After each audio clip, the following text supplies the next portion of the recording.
بسم اللہ الرحمن الرحیم۔ السلام علیکم ورحمۃ اللہ وبرکاتہ۔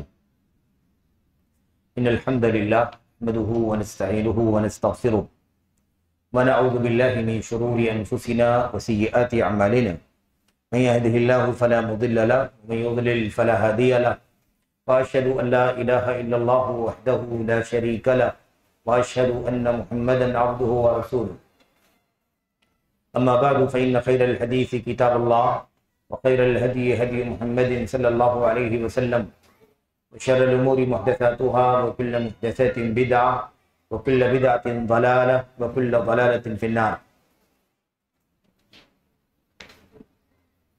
اللہ کے نبی صلی اللہ علیہ وسلم کی وہ حدیث جسے حدیث جبریل کے نام سے ہم آپ جانتے ہیں، اس حدیث کی شرح کا سلسلہ کچھ دنوں پہلے یہاں ہماری آپ کی اس جامع مسجد اقصی میں شروع ہوا تھا، اور اس کی 2-3 قسطیں آپ کے سامنے پیش کی گئی تھی۔ آج اللہ کی توفیق سے اسی حدیث سے متعلق مزید باتیں جو باقی ہیں ان کا تذکرہ آپ کے سامنے کیا جائے گا۔ کچھ باتیں جو اس ملاقات میں آپ کے سامنے رکھی جا سکتی ہیں وہ رکھی جائیں گی، اور اس کے بعد پھر مزید باتیں آگے کے حلقوں میں آپ کے سامنے آئیں گی۔ تو اللہ سے دعا کرتے ہیں کہ اللہ تبارک و تعالیٰ ہمیں اور آپ کو حدیث جبریل کا صحیح معنوں میں مفہوم، معنی، اس کی شرح، اس کا پیغام کیا ہے، اللہ تبارک و تعالیٰ ہمیں اور آپ کو سمجھنے کی توفیق عطا فرمائے، آمین یا رب العالمین۔ اس میں جو کچھ باتیں ہوئی ہیں ان باتوں کو نبی کریم صلی اللہ علیہ وسلم نے دین کہا ہے۔ فَإِنَّهُ جِبْرِيلُ أَتَاكُمْ يُعَلِّمُكُمْ دِينَكُمْ، یقیناً یہ جبریل علیہ السلام ہے جو تمہیں تمہارا دین سکھانے آئے تھے۔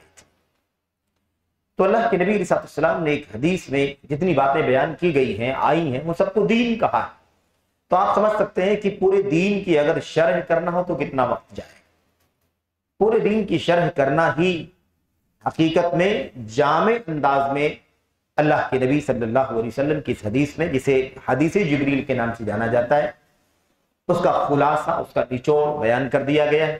اسی لیے آپ اس میں دیکھیں کہ ایمان کا، اسلام کا، احسان کا، اور اس کے بعد میرے بھائیوں اس کے اندر داخل ہوں تو اسلام کے ارکان کا، ایمان کے ارکان کا، اور پھر اس کے بعد احسان کے 2 ارکان کا تذکرہ، پھر اس کے بعد قرب قیامت کا تذکرہ، چند نشانیوں کا تذکرہ، اس ساری باتیں اس حدیث کے اندر موجود ہیں۔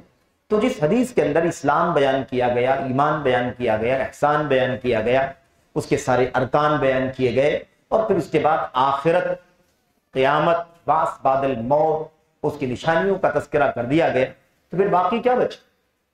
کچھ باقی نہیں بچا۔ واقعی پورا دین اسلام بہت ہی جامع انداز میں سمٹ کر کے اس حدیث کے اندر آ گیا۔ خیر میرے بھائیوں، میرے بزرگوں، نوجوان ساتھیوں، عزیزوں، اس حدیث کی شرح کا وہ حصہ جو آج آپ کے سامنے، جیسا کہ مجھے یاد پڑتا ہے، پیش کرنا چاہیے، میں نہیں یاد رہ گیا مجھے، اور میں پوچھ بھی نہیں سکا کہ آخری باتیں جو ہوئی تھیں وہ کہاں تک ہوئی تھی۔ اللہ کے نبی صلی اللہ علیہ وسلم نے سے جبریل امین علیہ السلام نے کہا تھا، اخبرنی عن الاسلام، اے محمد صلی اللہ علیہ وسلم آپ مجھے اسلام کے بارے میں بتلائیے۔ تو اللہ کے نبی علیہ السلام نے کیا فرمایا تھا؟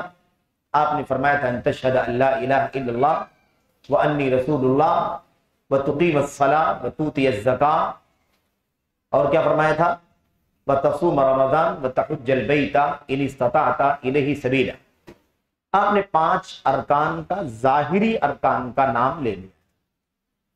اسلام کے معنی استسلام کے ہوتے ہیں۔ استسلام، تابع ہو جانا، جھک جانا، فرمان کے کنٹرول میں آ جانا۔ اللہ تبارک و تعالیٰ کا جو دین ہے، اس کی جو تعلیمات ہیں، اس کی جو ہدایات ہیں، اس کے سامنے اپنے آپ کو زیر کر دینا، اس کے نیچے رہنا، جیسے حکم آئے آگے آگے ویسے ہی اسی حکم کے ساتھ چلتے چلا جانا۔ اسی کو کہتے ہیں الاسلام کا معنی کیا ہے؟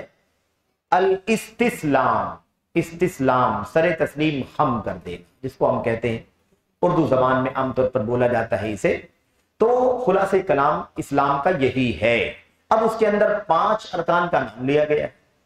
یہ 5 ارکان جو ہیں یہ ظاہری ارکان کا نام، ظاہری اعمال کا نام، ظاہری چیزوں کا نام اللہ کے نبی علیہ السلام نے لیا ہے۔ مجھے جو چیز یاد پڑتی ہے وہ یہ ہے کہ اس کے پہلے رکن سے متعلق کلمہ توحید پر ہم بات کر رہے تھے، ہے نا، ان تشہد الا الہ الا اللہ وانی رسول اللہ، اور یہ بات چل رہی تھی کہ اللہ کے رسول صلی اللہ علیہ وسلم کی رسالت کی گواہی جب بندہ دیتا ہے تو اس میں کن باتوں کو شامل سمجھتا ہے، کیا کیا چیزیں وہ مانتا ہے، تو صحیح معنوں میں کلمہ طیبہ کے اندر، یعنی کلمے کے اندر توحید کی گواہی کے بعد رسالت کی صحیح معنوں میں گواہی دینے والا بنتا ہے۔ اور اس حوالے سے وہ بات آئی تھی کہ جب کوئی بندہ کہتا ہے محمد صلی اللہ علیہ وسلم اللہ کے رسول ہیں، تو اس میں 4 باتیں پائی جاتی ہیں۔ جو کچھ اللہ کے نبی کہیں گے، ہے نا، وہ سچی بات کہیں گے، جن باتوں کی بھی خبر دیں گے آپ کی ساری باتوں میں آپ کو سچا مانے گا۔ میں نے کہا محمد اللہ کے رسول ہیں صلی اللہ علیہ وسلم، اس کا معنی کیا ہوتا ہے؟ 4 معنی۔ اس کے اندر کون سی باتیں آتی ہیں؟ 4 باتیں آتی ہیں۔ پہلی بات یہ آتی ہے کہ اب جب میں نے کہہ دیا محمد اللہ کے رسول ہیں صلی اللہ علیہ وسلم، تو آپ کی ساری خبروں کو، ساری پیشین گوئیوں کو، ساری مستقبل کی خبروں کو، جو کچھ بھی آپ نے کہا ہے، آپ کی ان تمام باتوں میں آپ کو سچا مانوں گا، آپ کی تصدیق کروں گا، آپ کو سچا۔ دوسری چیز کیا آتی ہے اس کے اندر؟ کہ آپ جن باتوں کا ہمیں حکم دیں گے ان تمام باتوں میں آپ کی اطاعت اور آپ کی فرما برداری کروں گا۔ آپ نے کہا یہ کرو، کروں گا، آپ نے کہا یہ کرو، کروں گا، آپ نے کہا یہ کرو، بلا تأمل، بلا رکے، بلا چوں چرا کے، ہے نا، بلا آگے پیچھے کیے ہوئے ہم فوری طور پر اس پر عمل کریں گے۔ تیسری بات کیا آتی ہے اللہ کے رسول کی رسالت کی گواہی میں؟ کہ جن جن باتوں سے نبی کریم صلی اللہ علیہ وسلم نے ہمیں منع کیا ہے، ہم ان تمام چیزوں سے باز رہیں گے، اس میں سے کوئی کام نہیں کریں گے۔ چوتھی چیز رسالت کی گواہی میں کیا آتی ہے؟ اللہ تبارک و تعالی کی عبادت اب مرتے دم تک جو کروں گا وہ نبی کریم صلی اللہ علیہ وسلم کی لائی ہوئی شریعت اور آپ کی سنت کے مطابق کروں گا۔ یہ 4 چیزیں ہوتی ہیں محمد الرسول اللہ کی گواہی کے اندر صلی اللہ علیہ وسلم۔ آپ کی باتوں کو، آپ کی ساری خبروں کی تصدیق، آپ کے احکام کی تعمیل، آپ کے منع کردہ چیزوں سے بازآمد پرہیز کرنا، اور آپ صلی اللہ علیہ وسلم کی لائی ہوئی سنت و شریعت اور سیرت کے مطابق اللہ تبارک و تعالیٰ کی عبادت و بندگی کرنا۔ اس حوالے سے چند باتیں آپ کے سامنے آئی ہیں۔ آگے جو بات کرنی ہے وہ آپ آگے کیا رہا ہے؟ نماز، اسلام کا کلمہ توحید کے بعد سب سے بڑا فریضہ۔ اس کے بعد اللہ کے نبی علیہ السلام نے کیا نام لیا؟ زکوٰۃ ادا کرنا۔ نمبر 4 اللہ کے نبی نے فرمایا ماہ رمضان کا روزہ رکھنا۔ نمبر 5 اللہ کے نبی نے فرمایا بیت اللہ کا حج کرنا، قصد کرنا، یعنی تعلیمات اور ہدایات کے مطابق اللہ کے گھر خانہ کعبہ پہنچنا، بشرطے کہ وہاں پہنچنے کی طاقت ہو، استطاعت ہو، اور وہاں پہنچ کر کے وہ ساری اعمال حج، مناسک حج ادا کرنا، جس کو کتاب اللہ میں، سنت رسول میں ہمیں بتلا دیا گیا ہے۔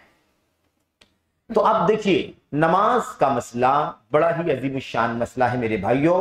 نماز کے بارے میں ہمیشہ ہم سب کو اللہ کا کلام تاکید کرتا ہے، اللہ کے نبی صلی اللہ علیہ وسلم کی سنت میں حدیثیں اتنی ساری ہیں، تاکید کرتی ہیں۔ ہمیں بہت زیادہ اس موقع پر بہت ڈیٹیل میں جا کر کے بات نہیں کرنی ہے، لیکن اللہ کی سب سے بڑی عبادت توحید کے بعد نماز ہے، اس کا تذکرہ آیا ہے، ہم ایسے ہی اس سے گزر بھی نہیں سکتے۔ ضروری ہے کہ ہم اس موقع پر چند چیزوں کو دہرا کر کے آگے بڑھ جائیں۔ اللہ کے کلام کی 2 آیتوں کی طرف اشارہ کر لیں، اللہ کے نبی علیہ السلام کی ایک دکا اہم ترین جس میں بہت زیادہ تاکید پائی جاتی ہے، ایسی باتوں کی طرف اشارہ کر کے تب آگے بڑھ جاتے ہیں۔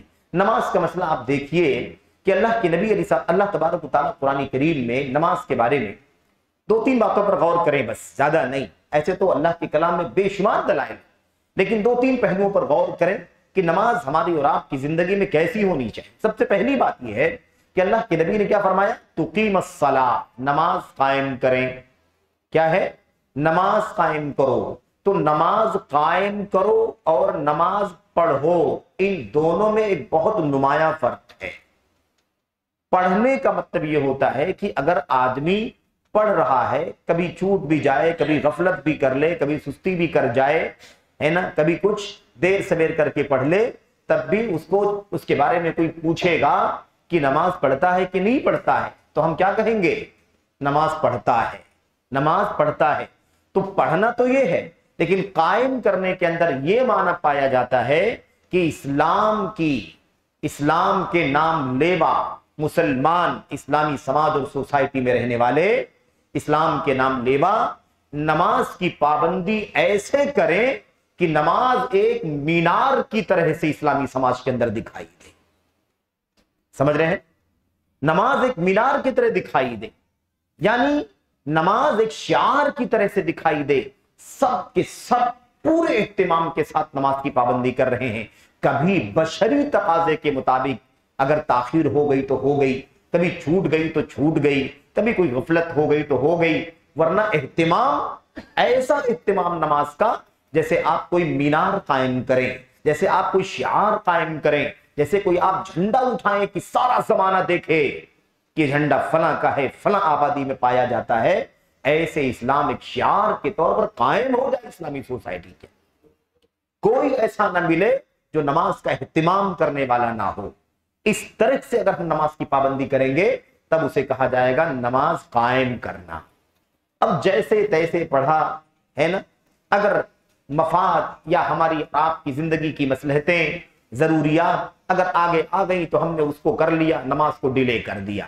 میں ایک بات اکثر و بیشتر اپنے آپ کو نصیحت کرنے کے لیے، اپنے بھائیوں کو عزیزوں کو نصیحت کرنے کے لیے، ہے نا، اپنے بڑوں سے سن کر کے بات کہتا ہوں کہ ہمیشہ یہ تو ہم کرتے ہیں کہ فلاں کام میں مصروف ہونے کی وجہ سے نماز چھوٹ گئی، اس کام کی وجہ سے نماز ڈیلے ہو گئی، اس کام کی وجہ سے نماز میں غفلت ہو گئی، کیا کروں، میرے جاب ایسا ہے اس لیے نماز نہیں پڑھ پاتا، کیا کروں، میرا کاروبار ایسا ہے کہ نماز ٹائم پر نہیں ہو پاتی. ہم نماز کو اپنی دنیاوی کام کاج کی بنیاد پر ڈیلے کرتے ہیں، نماز کو اپنی دنیاوی مصلحتوں کی بنیاد پر ڈیلے کرتے ہیں. اس کی مثالیں صبح شام ہماری اور آپ کی زندگیوں کے اندر پائی جاتی ہیں. لیکن کتنی بار ہم نے نماز کے لیے اپنی دنیا کو ڈیلے کیا ہے. نماز کو پابندی کے ساتھ جماعت کے ساتھ پڑھنے کے لیے اپنی آفس لیٹ کتنی مرتبہ کھولا ہے، اپنی ٹرین کتنی مرتبہ چھوڑی ہے، اپنے بسوں کو کتنی مرتبہ چھوڑا ہے، اپنے کسی دنیاوی مفاد کو، کسی کام کو ہم نے کب نقصان پہنچایا ہے، اس لیے کہ نماز کو ٹائم پر پڑھنا تھا. نماز کو ہم نے اولیت دی، نماز قائم کی. اگر قائم کریں گے تو نماز قائم ہوگی، اور جب وہ نماز قائم کرنے کا فیصلہ کریں گے تو ہمیں اپنی دنیاوی مصلحتیں، اپنے کام کاج اور اپنی ضروریات اور اپنی زندگی کے جو تقاضے ہیں اسے ڈیلے کرنا پڑے گا. تو نماز کے لیے کام کو ڈیلے کرنے کا مسئلہ تو غلطی سے بھی ہماری زندگی میں نہیں آتا. نادر کوئی ہوگا اللہ کا بندہ، بلا شبہ اللہ تعالیٰ کے بندے ایسے نہیں، دنیا خالی نہیں ہے اللہ کے نیک بندوں سے، ایسے استثناء کرنا ضروری ہے، الا ماشاء اللہ، الا من رحم اللہ. لیکن عام طور پر حالت کیا ہے میرے بھائیوں؟ ہم نماز کو اپنے کام کے لیے ڈیلے کرتے ہیں، اپنی جاب کے لیے، اپنی گاڑی کے لیے، اپنے کاروبار کے لیے، اپنے سرکل، اپنی سروس کے لیے ہم نماز کو ڈیلے کرتے ہیں. لیکن نماز کی وجہ سے اپنا کوئی کام ڈیلے نہیں کرتے. یعنی متاثر ہوتا ہے تو کون ہوتا ہے؟ اللہ کی عبادت متاثر ہوتی، نماز ڈیلے ہوتی ہے. آپ سوچئے اس نقطے پر ایک چھوٹی سی بات، حدیث تو لمبی ہے صحیح مسلم کی، لیکن ایک ٹکڑا حضرت عبداللہ بن مسعود رضی اللہ تعالیٰ عنہ کی وہ بات ہمیں یاد کرنا چاہیے، اور اللہ تبارک و تعالیٰ سے دعا کرنی چاہیے، توفیق مانگنی چاہیے کہ اللہ تبارک و تعالیٰ ہمیں صحیح معنوں میں نماز کی پابندی کرنے کی توفیق عطا فرمائے. آمین رب العالمین. کیا فرمایا تھا ابن مسعود رضی اللہ تعالیٰ عنہ نے؟ فرمایا وما يتخلف عن الصلاة الا منافق معلوم النفاق. سن لو، نماز سے وہی پیچھے رہ جاتا تھا ابن مسعود اپنے دور کی بات کرتے ہیں، عہد رسالت کی بات کرتے ہیں، عہد صحابہ کی بات کرتے ہیں کہ ہمارا معاملہ یہ تھا کہ ہم جو اسلامی سماج ہم نے دیکھا ہے، جو مدینے کا معاشرہ دیکھا ہے، نبی کریم صلی اللہ علیہ وسلم کی صحبت میں رہ کر کے ہم نے جو ماحول پایا ہے عبادت کا، بندگی کا، اللہ تبارک و تعالیٰ سے لو لگانے جو ہم نے تربیت پائی ہے، اس کا نقشہ کھینچتے ہوئے کہتے ہیں نماز سے وہی پیچھے رہتا تھا، پیچھے رہتا تھا نماز سے کون؟ جو منافق ہوتا تھا، اور ایسا منافق کہ کھلم کھلا سب جانتے ہو کہ یہ منافق، ایسا آدمی ہی نماز سے پیچھے رہتا تھا، ورنہ ہم تصور بھی نہیں کر سکتے تھے کہ کوئی مسلمان ہو نماز سے پیچھے رہتا ہو، مسلمان ہو نماز کو ضائع کرتا ہو۔ لیکن اللہ تبارک و تعالی ہماری حالت پر رحم فرمائے۔ ہمارا کیا حال ہے میرے بھائیو؟ ہمارے ہاں کتنی غفلت ہے، کتنی سستی ہے، کتنی کوتاہی ہے، ہم کتنا اس معاملے میں میرے بھائیو ہم کتنا غیر سنجیدہ ہیں۔ ہم نہیں سوچتے کہ نماز ہماری اور آپ کی زندگی میں کیسی ہونی چاہیے، اور وہ ساری باتیں تو آپ کے سامنے آتی ہی ہیں کہ بندے اور نماز کے درمیان میرے بھائی، بندے اور اسلام کے درمیان، بندے اور اس کے اسلام اور کفر کے درمیان نماز کا فاصلہ ہے کہ نہیں؟ فمن ترکھا فقد کفر بین الرجل والشرک والکفر ترک الصلاۃ، ساری حدیثیں ہمارے سامنے، اتنا خطرناک مسئلہ ہے۔ پھر قرآن کریم کی آیتیں آپ دیکھیں، اللہ تبارک و تعالیٰ فرماتا فویل للمصلین، فویل للمصلین، بربادی ہے نمازیوں کے لیے، بربادی ہے نمازیوں کے لیے۔ کن نمازیوں کے لیے بربادی؟ الذین هم عن صلاتهم ساہون، جو اپنی نمازوں میں غفلت کرنے والے ہیں۔ تو نماز پڑھنے والے لیکن غفلت کرنے والے نمازی، یعنی نماز پڑھتے ہیں لیکن غفلت کا ثبوت دیتے ہیں، ایسے لوگوں کے لیے اگر بربادی ہے، ویل ہے، جہنم کا گڑھا ہے، جہنم کی وادی ہے، جہنم کی کھائی ہے اگر، تو جو نماز نہیں پڑھتے ہیں ان کے لیے کیا انجام ہوگا؟ نماز پڑھتے ہیں ہم لیکن غفلت سے کام لیتے ہیں، اللہ فرماتا ہے غفلت کرنے والے نمازیوں کے لیے جہنم کی بربادی ہے۔ میرے بھائیو، اسی لیے قد افلح المؤمنون الذین هم فی صلاتهم خاشعون، کامیاب ہیں ایمان والے کامیاب ہیں۔ وہ کلمہ طیبہ کا پہلا حصہ ان تشہد ان لا الہ الا اللہ وان تشہد ان لا الہ الا اللہ وانی رسول اللہ وان محمد الرسول، یہ گواہی دینے کے بعد سب سے پہلی چیز کیا ہے؟ نماز۔ اللہ تعالیٰ فرماتا قد افلح المؤمنون، ایمان والے کامیاب ہو گئے۔ کون سے ایمان والے؟ ان کی خوبیاں کیا ہیں، ان کی صفات کیا ہیں؟ پہلے نمبر پر جو خوبی ہے وہ کیا ہے؟ الذین هم فی صلاتهم خاشعون، وہ ایمان والے کامیاب اور فلاح پانے والے ہیں جو اپنی نمازوں میں خشوع اختیار کرنے والے ہیں۔ اور ایسے دیکھتے چلے جاؤ، الذین هم علی صلاتهم دائمون، وہ نمازی جو ہمیشہ نماز کی پابندی کرنے والے ہیں۔ اور کیا فرمایا؟ علی صلواتهم یحافظون، جو اپنی نمازوں کی محافظت کرنے والے ہیں، پابندی کرنے والے۔ میرے بھائیو، اتنی ساری تاکید، اور ہماری حالت نماز کے بارے میں کیسی ہے میرے بھائیو؟ اللہ تعالیٰ مجھ کو سب سے پہلے کہنے والے کو اپنی گریبان میں جھانک کے دیکھنے کی توفیق عطا فرمائے، مجھے اپنی نماز کے بارے میں سوچنے کی توفیق عطا فرمائے۔ اور اپنے تمام بھائیوں سے بھی درخواست ہے، اللہ سے دعا مانگو، توفیق مانگو کہ ہماری ایمان کا مسئلہ جڑا ہوا ہے۔ نماز بھی معمولی چیز ہے، اتنی عظیم الشان عبادت، بندے اور اللہ تبارک و تعالی کے درمیان مناجات کا راستہ ہے نماز۔ ان العبد عندما يصلي فانه يناجي ربه او كما قال صلی اللہ علیہ وسلم، بندہ جب نماز میں ہوتا ہے تو اپنے رب سے مناجات کرتا ہے، چپ کے اللہ تبارک و تعالی سے بندہ کیا کرتا ہے؟ بات کرتا ہے۔ سرگوشی جس کو ہم کہتے ہیں نا، وہ میرے بھائی یہ رشتہ ہے نماز کے۔ آپ سوچئے اللہ کے نبی علیہ السلام نے کیا فرمایا؟ بندہ اپنے رب سے سب سے زیادہ اس حالت میں قریب ہوتا ہے جب وہ سجدے کی حالت میں ہوتا ہے۔ اقرب ما یکون العبد من ربہ وہو ساجد، اس حال میں بندہ اپنے رب سے سب سے قریب ہوتا ہے جب وہ سجدے کی حالت میں ہوتا ہے۔ آپ سوچئے اللہ تبارک و تعالیٰ عرش پر مستوی ہے کہ نہیں مستوی؟ عرش پر بلند ہے، ہمارا ایمان ہے اللہ اپنی ذات کے ساتھ، اور اللہ تبارک و تعالیٰ یہ مسلمہ عقیدہ سارے بندوں کو، سارے مومنوں کو اپنی دل کے گہرائی میں اچھی طرح سے پیوست کرنے کی توفیق عطا فرمائے۔ یہ بھی ایک المیہ ہے میرے بھائیوں، یہ بھی ایک المیہ ہے کہ آج بھی 14 صدیوں کے بعد علم کا شعلہ ابل رہا ہے، اور اس وقت بھی ہمارا مسلمان بھائی کہے ہمیں نہیں معلوم اللہ تبارک و تعالیٰ کہاں ہے، یا کہے کہ ہمیں کیا اس سے غرض ہے کہ اللہ تبارک و تعالیٰ کہاں ہے، اس کی دنیا ہے، آخرت اس کی ہے، زمین اس کی ہے، آسمان اس کا، وہ جہاں چاہے رہے، ہمیں اس سے کیا سروکار ہے کہ وہ کہاں ہے، کہیں بھی رہ سکتا ہے۔ اور کوئی کہے کہ اللہ تبارک و تعالیٰ یہیں موجود ہے، کوئی کہے مجلس میں ہے، کوئی کہے حاضر ہے ناظر۔ کتنا بڑا المیہ ہے، مجھے بتاؤ کہ اسلام کے نام لیوا اپنے اللہ کے بارے میں یہ فیصلہ قرآن و سنت کی روشنی میں نہ کر سکے کہ اللہ تبارک و تعالیٰ اپنی ذات کے ساتھ ہے کہ نہیں؟ تو اللہ تبارک و تعالیٰ اپنی ذات کے ساتھ عرش پر مستوی، اس کی ذات وہی کما یلیق بجلالہ وعظمتہ، ہمیں نہیں معلوم کس طرح، نہیں معلوم، لیکن اللہ تعالیٰ اپنے عرش پر ہے، اپنے عرش پر ہے۔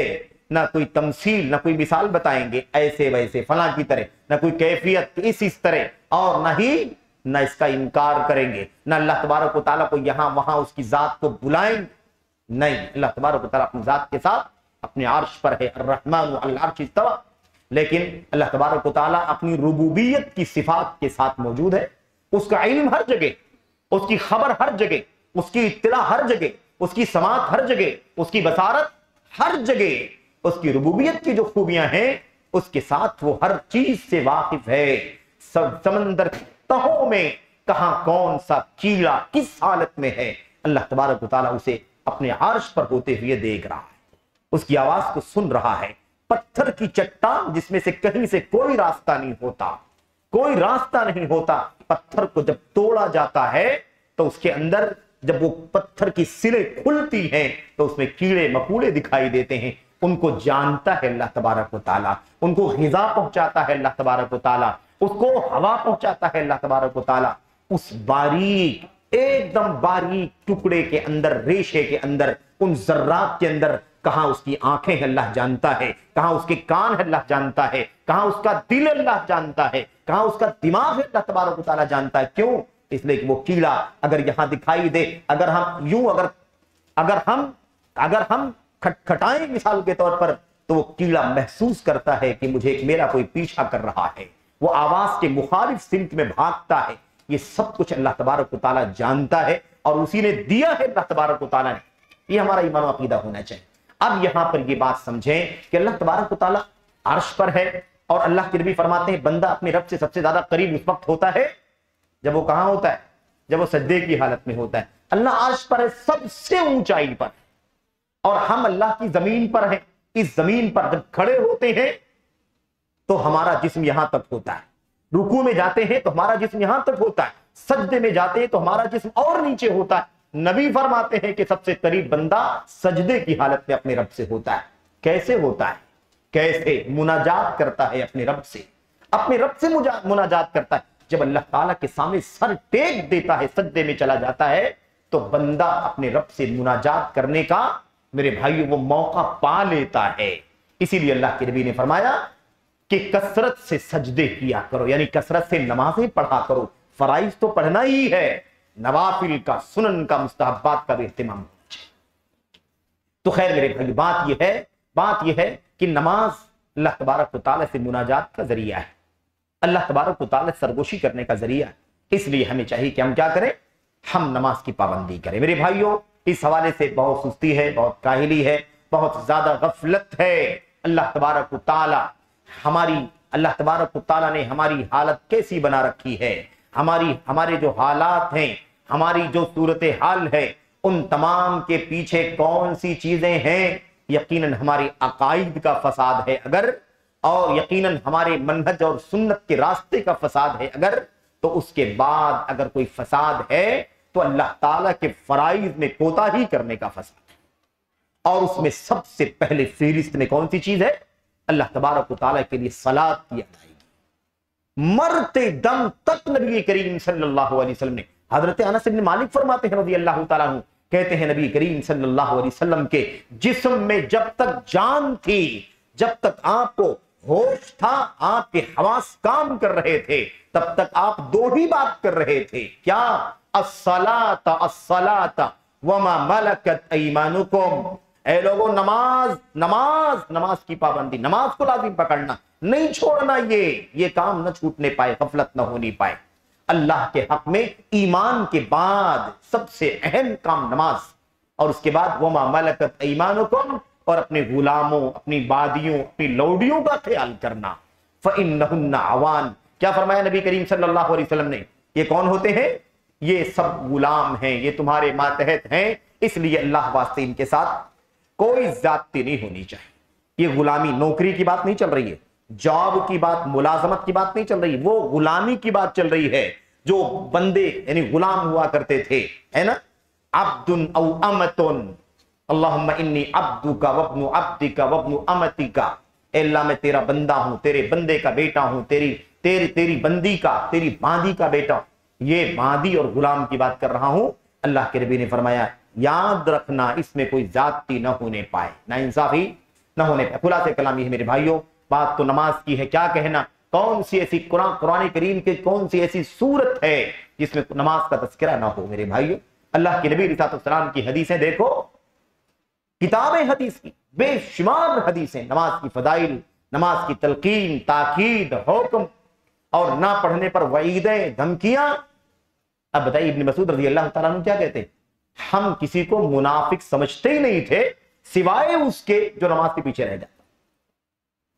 تابعی کہتے ہیں میرے بھائیوں، کہتے ہیں کان اصحاب رسول اللہ صلی اللہ علیہ وسلم لا يرون شيئا لا يرون تركه لا يرون شيئا من امر الصلاة تركه كفرا غیر الصلاة۔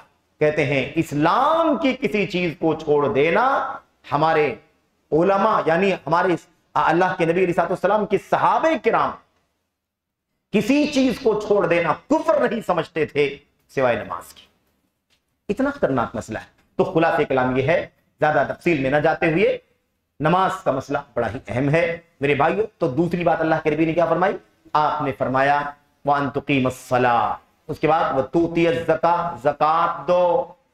زکات، قوم زکات نہیں دیتی، زکات نہیں دیتی، مالدار ہیں، اصحاب نصاب ہیں، زکات نہیں دیتے، پورا نہیں دیتے، بالکل نہیں دیتے، پورا حساب کر کے مکمل جتنا بنتا ہے نکلتا ہے اتنا نہیں دیتے، کچھ دے کر مطمئن ہو جاتے۔ یہ ساری کیٹیگریز ہے کہ نہیں ہمارے سماج کی کیٹیگری؟ اللہ ماشاءاللہ پورا دینے والے بھی اللہ کے بندے ہوں گے، ہمارا یقین ہے کہ کچھ نہ کچھ ضرور اللہ کے بندے پورا بھی دیتے ہوں گے، بلکہ زیادہ بھی نکالنے والے اللہ کے بندے ہو سکتے ہیں۔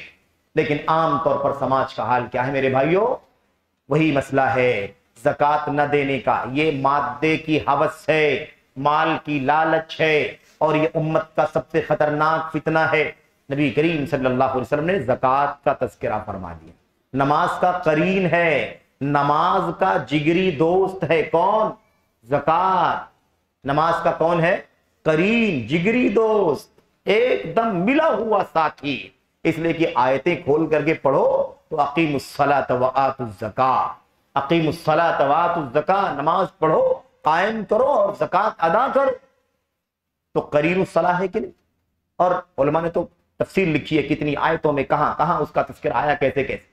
میرے بھائیوں، زکات سے اگر مسلم سماج نے اگر جان چھڑانے کی کوشش کی، مال کی ہوس نے ہم کو زکات دینے سے روکا، تو یاد رکھو ہمیں کچھ مال تو بچت دکھائی دے گی، کچھ نہ کچھ مال کی بچت ہمیں نظر آئے گی، لیکن اس کی مصیبتیں اسلامی سماج پر جو آنے والی ہیں اس کا تدارک کرنے کی کوئی سبیل کسی کے پاس نہیں۔ اللہ کے نبی نے کیا فرمایا؟ جو قوم زکات روک لیتی ہے، زکات نہیں دیتی، اللہ تبارک و تعالیٰ ایسی قوم کے اوپر آسمان سے بارش کی قطرے روک لیتا ہے، اور اگر جانور نہ ہوتے تو اللہ ایک قطرہ نہیں برساتا۔ تو مصیبتیں ایسے نہیں آتی ہیں، یہ خشک سالی ہے، قحط سالی ہے، پانی نہیں ہے، بارش نہیں ہو رہی ہے، گرمی ہو رہی ہے، فصل تباہ ہو رہی ہے، اور غلہ نہیں ہے، اناج نہیں ہے، مہنگائی نہیں جا رہی ہے۔ یہ رونا رونے سے کام نہیں چلے گا۔ ہم نے مصیبت کو دعوت دی ہے اپنے گندے کردار سے۔ اللہ کے فریضے کو ضائع کیا میرے بھائی؟ اللہ تعالیٰ سب سے زیادہ بندے سے قریب، یا بندہ اپنے رب سے سب سے زیادہ قریب کی چیز سے ہوتا ہے؟ اللہ کے فرائض کی ادائیگی سے، ہے کہ نہیں؟ اب جس سے قریب ہوتا ہے اس میں نماز ہے، اس میں روزہ ہے، اس میں زکات ہے، اس میں حج ہے، اب مسئلہ یہ ہے کہ ہم لوگ زکات جیسی چیز نماز کے بعد سب سے اہم زکات ہم کیا کرتے ہیں؟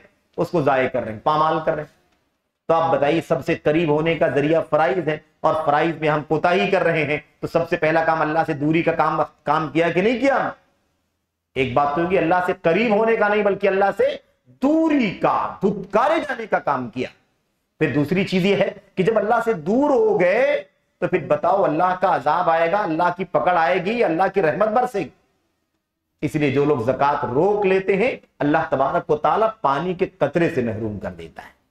ہم نے سوچا بیلنس کر لیں گے، ہم نے سوچا بینک میں جمع رہے گا، ہم نے سوچا زمین خرید لیں گے، ہم نے سوچا یہ کر لیں، یہ کر لیں، یہ کر لیں، کر تو لیا ہم نے، لیکن میرے بھائیوں اللہ تبارک و تعالیٰ نے اس کی سزا یہ دی کہ آسمان سے پانی کا قطرہ روک لیا۔ وہ پیسے لے کر کے ہم کون سا پانی خرید کر کے آئیں گے؟ کہاں سے پانی کا انتظام کریں گے؟ قل ان اصبح ماؤکم غورا فمن یأتیکم بماء معین، بتاؤ ذرا اگر اللہ تبارک و تعالیٰ پانی کو اتنی گہرائی میں ڈال دے، غورن ایک دم گہرائی میں ڈال دے جہاں دنیا کی جدید ٹیکنالوجی بھی نہ پہنچ سکے۔ آج لوگ کہتے ہیں نا 1000 فٹ، 1500 فٹ، 2000 فٹ، اتنے میٹر ہم نے کھودا۔ اللہ فرماتا ہے اگر تمہارے پانی کو اللہ کہاں کر دے؟ ایک دم گہرائی میں کر دے، فَمَن يَأْتِيكُم بِمَاءٍ مَّعِينٍ، تو پھر جاری پانی کہاں سے ملے گا تمہیں؟ وہ پانی جو جاری رہتا ہے جس کو ہم پیتے ہیں، اپنی مصلحت پہ استعمال کرتے ہیں، پلاتے ہیں جانوروں کو، کہاں سے ملے گا؟ فَمَن يَأْتِيكُم، کون لائے؟ اللہ تبارک و تعالیٰ کے ساتھ کوئی راستہ نہیں۔ تو زکات بہت امپورٹنٹ چیز ہے، یہ اس لیے بات ہو رہی ہے۔ ایسا نہیں ہے کہ ہم صرف نماز، زکات، روزہ اور حج کہہ کر کے یوں باہر نکل جائیں۔ ظاہر ہے کہ اللہ کے نبی علیہ السلام سے جبریل امین نے پوچھا، اور نبی سے اس لیے پوچھا تاکہ آپ بتائیں تو امت کے لوگوں کو پتا چلے، تو ہمیں پتا چلے، تو صرف گنانے کے لیے پتا نہ چلے یہ نماز ہے، یہ روزہ، یہ حج، یہ زکات، بلکہ اس کی حقیقت پتا چلے، کیونکہ یہ عملی زندگی کی چیزیں ہیں نا، عملی زندگی کی۔ صرف یہ نہیں کہ ہاں میں سوچتا ہوں میرا عقیدے میں ہے، یہ عقیدے میں ہے نماز کو فریضہ مانتا ہوں، روزے کو فریضہ مانتا ہوں، زکات کو فریضہ مانتا ہوں، حج کو فریضہ مانتا ہوں، ماننے والی چیز صرف نہیں ہے، بلکہ کیا ہے؟ یہ عملی چیزیں ہیں، عملی ہماری اور آپ کی زندگی میں۔ ہم اسی گھر میں بیٹھے ہیں، اللہ تبارک و تعالیٰ کے گھروں میں سے ایک گھر میں ابھی ہم نے عشاء کی نماز ادا کی۔ ہماری اور آپ کی زندگی کا توحید کے بعد، رسالت کے بعد سب سے بڑا فریضہ میرے بھائی، اور اس کے بعد زکات، اس کے بعد زکات۔ تو زکات بہت اہم ہے۔ ایسے ہی روزہ، سیام جس کو ہم کہتے ہیں، سیام رمضان فریضہ ہے، اور اس کے بارے میں زیادہ بات نہیں کرتے ہیں، ابھی قریب میں گیا ہے اور پھر آنے والا ہے انشاءاللہ تبارک و تعالیٰ۔ ایک بات خالی، سر بین العبد و بین ربہ، روزہ کیا ہے؟ الصیام سر بین العبد و ربہ، روزہ یہ راز ہے بندے اور اس کے پروردگار کے بیچ میں، بندے اور اس کے رب کے بیچ میں کیا ہے؟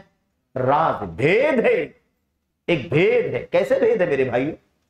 ایسی عبادت ہے جو کرتے ہوئے دکھائی نہیں دیتی، کھا کے شکم سیر ہو کر کے بھی کوئی کہہ دے کہ روزے سے ہوں، پانی پی کر کے بھی کوئی کہہ دے کہ میں روزے سے ہوں، شہوت پوری کر کے بھی کوئی کہہ دے روزے سے ہوں، تو کوئی منع کر پائے گا کہ نہیں آپ جھوٹ بولتے؟ اللہ کی آنکھوں سے دیکھا تو الگ بات ہے، لیکن اگر دیکھا نہیں تو کوئی کہہ پائے گا؟ کیونکہ عبادت راز ہے۔ عبادت کیسی ہے؟ راز کی ہے۔ یہی راز ہے کہ کسی کو دکھائی نہیں دیتا کہ ہم روزے کی حالت میں ہیں، لیکن پھر بھی اللہ تبارک و تعالیٰ سے کہ خوف سے ہم چپکے سے بھی کھانا نہیں کھاتے، چپکے سے بھی پانی نہیں پیتے، رازدارانہ انداز میں گناہوں کا کام یا شہوت کا کام نہیں کرتے، اس لیے کہ کوئی نہیں دیکھتا ہے، اللہ کے لیے ہم یہ کام کرتے ہیں۔ اس لیے بندے اور اس کے پروردگار کے درمیان یہ ایک راز ہے۔ اور نبی نے فرمایا تھا، کسی صحابی نے پوچھا اللہ کے نبی کوئی ایسی نیکی بتائیے جسے اپنی زندگی میں ہمیشہ کے لیے باندھ لوں، زندگی میں کیا کروں؟ ہمیشہ کے لیے باندھ لوں۔ تو اللہ کے نبی نے کیا فرمایا تھا؟ نماز سب سے اونچی عبادت ہے کہ نہیں کلمہ توحید کے بعد؟ دین کا ستون ہے، عمودہ الصلاۃ، نماز دین کا ستون اسلام کا۔ لیکن اللہ کے نبی سے پوچھا کہ کوئی ایسی نیکی بتائیے اللہ کے نبی جس کو میں زندگی بھر پکڑ کر کے اس پر قائم لازم پکڑ لوں۔ تو اللہ کے نبی نے نہیں فرمایا نماز پڑھتے رہو، آپ نے کیا فرمایا؟ علیک بالصوم، علیک بالصوم فإنہ لا مثل لہ،